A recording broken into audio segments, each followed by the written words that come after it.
Hello बच्चों, कैसे हैं आप सब। उम्मीद करती हूँ कि आप सभी खैर वाफियत से होंगे।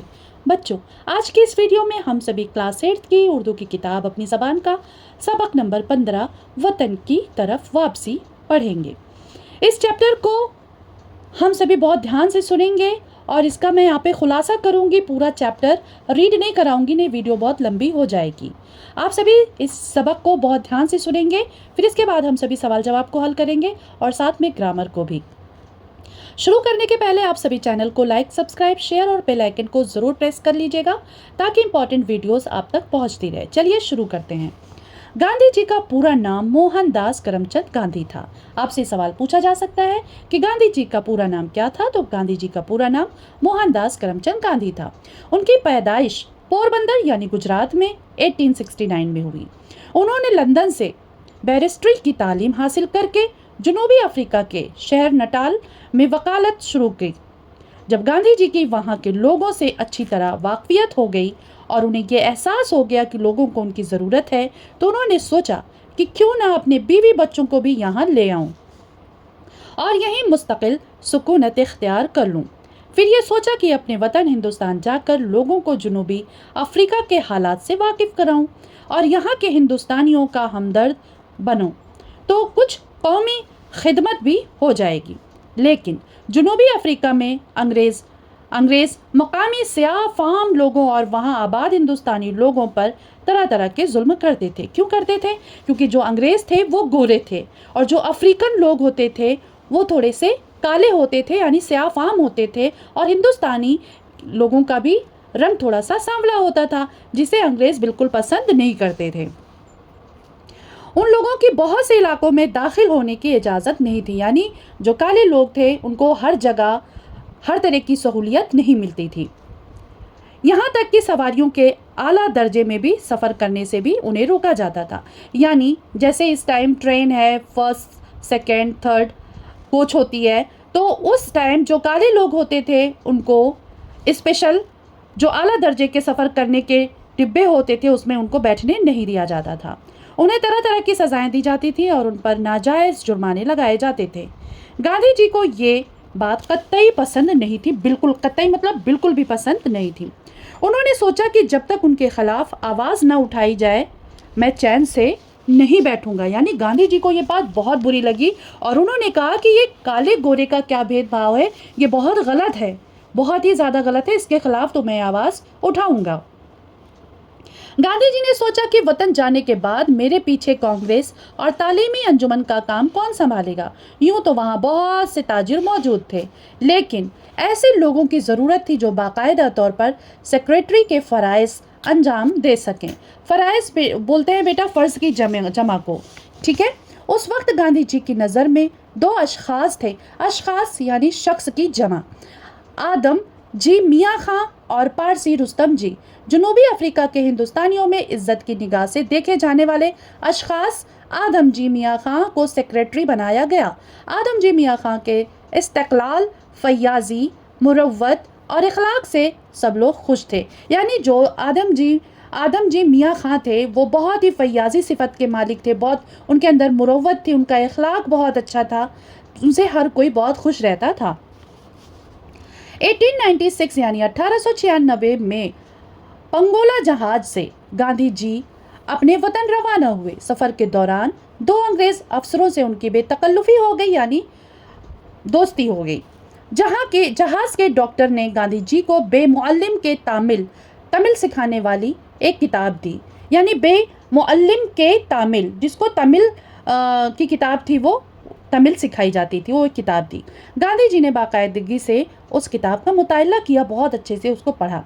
गांधी जी ने नटाल शहर में सादा ज़िंदगी की मिसाल कायम करने के लिए टॉलस्टॉय फार्म बनाया और वहाँ के सियाफाम बाशिंदों, यानी जो काले लोग थे, वहाँ के बाशिंदों, नागरिक, सिटीज़न जो थे, और हिंदुस्तानी लोगों को मुत्तहिद करके, इकट्ठा करके हुकूमत के ख़िलाफ़ सत्याग्रह की तारीख शुरू कर दी। कहाँ के लिए, कौन सा इन्होंने फार्म डाला था? टॉलस्टॉय का बनाया था, और वहाँ के जो सियाफाम काले बाशिंदे थे और हिंदुस्तानी जो लोग थे सबको इकट्ठा करके हुकूमत के ख़िलाफ़ सत्याग्रह की तहरीक शुरू कर दी, आंदोलन शुरू कर दिया। नटाल के तजुर्बे से गांधी जी को ये मालूम हुआ कि मुसलमानों से राब्ता कायम करने के लिए उर्दू और मद्रासियों से मिलजुल रखने के लिए तमिल सीखना ज़रूरी है। ठीक है, गांधी जी ने एक अंग्रेज दोस्त की फरमाइश पर तीसरे दर्जे के मुसाफिरों में से एक उर्दू का मुंशी ढूंढ निकाला। उसका हाफिजा बहुत अच्छा था, जो लफ्ज़ एक बार देख लेता था कभी नहीं भूलता था। गांधी जी को उर्दू हरूफ को पहचानने में दिक्कत हुई, दिक्कत मतलब परेशानी, प्रॉब्लम हुई। कोशिश के बावजूद भी उसके बराबर नहीं पहुंच सके, लेकिन तमिल अच्छी खासी सीख ली। ये दोनों ज़बानें उन्होंने जेल में सीखी। तमिल जनूबी अफ्रीका की जेल में और उर्दू यरवदा जेल में सीखी थी।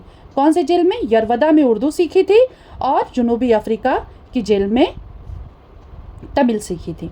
जब कोई तमिल या तेलुगु दोस्त नज़र आता तो गांधी जी बेख्तियार उसके हमवतनों की अक़ीदत, इस्तिक़लाल और ईसार का ख्याल आ जाता।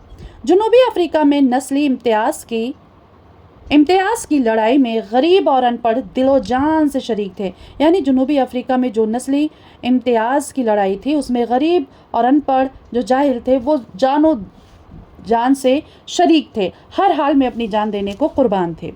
इन नेक और भोले भाले लोगों का दिल जीतने में गांधी जी को कोई मुश्किल पेश नहीं आई। उनकी टूटी फूटी हिंदुस्तानी और अंग्रेज़ी से उनका काम चल जाता था, लेकिन गांधी जी तमिल और तेलुगु सीखकर उनकी मोहब्बत का मुआवजा अदा करना चाहते थे। यानी जनूबी अफ्रीका के हिंदुस्तानियों को उनका हक दिलाने के लिए हक और इंसाफ की लड़ाई लड़ना चाहते थे। गांधी जी ने तमिल तो थोड़ी बहुत सीख ली मगर तेलुगु नहीं सीख पाए। यानी तमिल तो सीख ली लेकिन तेलुगु नहीं सीख पाए। जनूबी अफ्रीका में जो लोग अंग्रेज़ी नहीं जानते थे वो हिंदी या हिंदुस्तानी टूटी फूटी सही मगर बोल ही लेते थे, लेकिन अंग्रेज़ी जानने वाले उसे सीखना नहीं चाहते थे।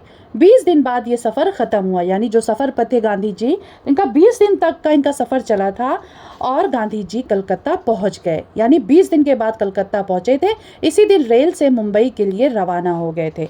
उम्मीद करती हूँ कि आप सभी को ये चैप्टर बहुत अच्छे से समझ में आ गया होगा। अब हम सभी इसके सवाल जवाब और ग्रामर को पढ़ेंगे।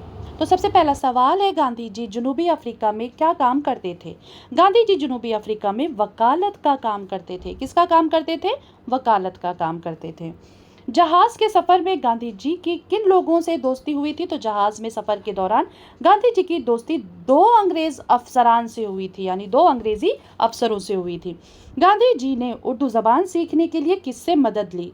उर्दू ज़बान सीखने के लिए किससे मदद ली थी? तो गांधी जी ने उर्दू ज़बान सीखने के लिए एक अंग्रेज़ दोस्त की मदद ली थी। ठीक है, किसकी मदद ली थी? एक अंग्रेज़ दोस्त की मदद ली थी। जनूबी अफ्रीका की लड़ाई किन लोगों के लिए थी? जनूबी अफ्रीका की लड़ाई अनपढ़ और गरीब लोगों के लिए थी। जनूबी अफ्रीका में नस्ल इम्तियाज़ की बिना पर जो लड़ाई थी उनमें गरीब और अनपढ़ लोग दिलो जान से शरीक थे। ठीक है, आगे चलते हैं। अब यहाँ पर बेटा खाली जगह है, ध्यान देंगे कैसे भरना है इसे। मेरी वकालत अच्छी खासी चलती थी। यहाँ के हिंदुस्तानियों का हमदर्द बनाऊं तो कुछ कौमी खिदमत भी हो जाएगी। ठीक है, जनूबी अफ्रीका के हिंदुस्तानियों में इज्जत की नज़र से देखे जाते थे। कौन? गांधी जी। मेरा एक अंग्रेज़ दोस्त भी मेरे साथ उर्दू पढ़ता था। मुझे उम्मीद थी कि हिंदुस्तान पहुंचने के बाद भी ये मुताला जारी रख सकूंगा, मगर ये बिल्कुल नामुमकिन था। मुताला मतलब पढ़ाई लिखाई। ठीक है, गरीबों ही के लिए ये लड़ाई थी और गरीब ही इसमें दिलो जान से शरीक थे। कौन शरीक था? दिलो जान से गरीब। नीचे दिए गए लफ्ज़ों को जुमलों में इस्तेमाल करना है, यानी सेंटेंस बनाना है बेटा। देख लीजिए।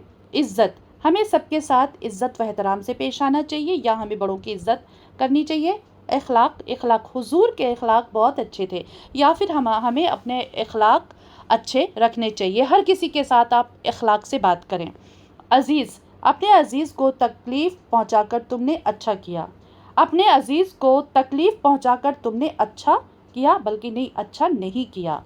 ठीक है, तुमने अपने अजीज़ को तकलीफ़ पहुंचाकर तुमने अच्छा नहीं किया होना चाहिए। अपने अजीज़ अकारीब को तकलीफ़ नहीं देना चाहिए। अक़ीदत, लोग हज़रत निज़ामुद्दीन औलिया से अक़ीदत रखते थे। ठीक है, क्या रखते थे? अक़ीदत। आगे चलते हैं बेटे, आप सभी बहुत ध्यान से सुनिएगा। खुशगवार यानी बरसात का मौसम खुशगवार होता है। मुआवजा क्या है? यहाँ पे मुआवजा बोलते हैं बेटा उजरत।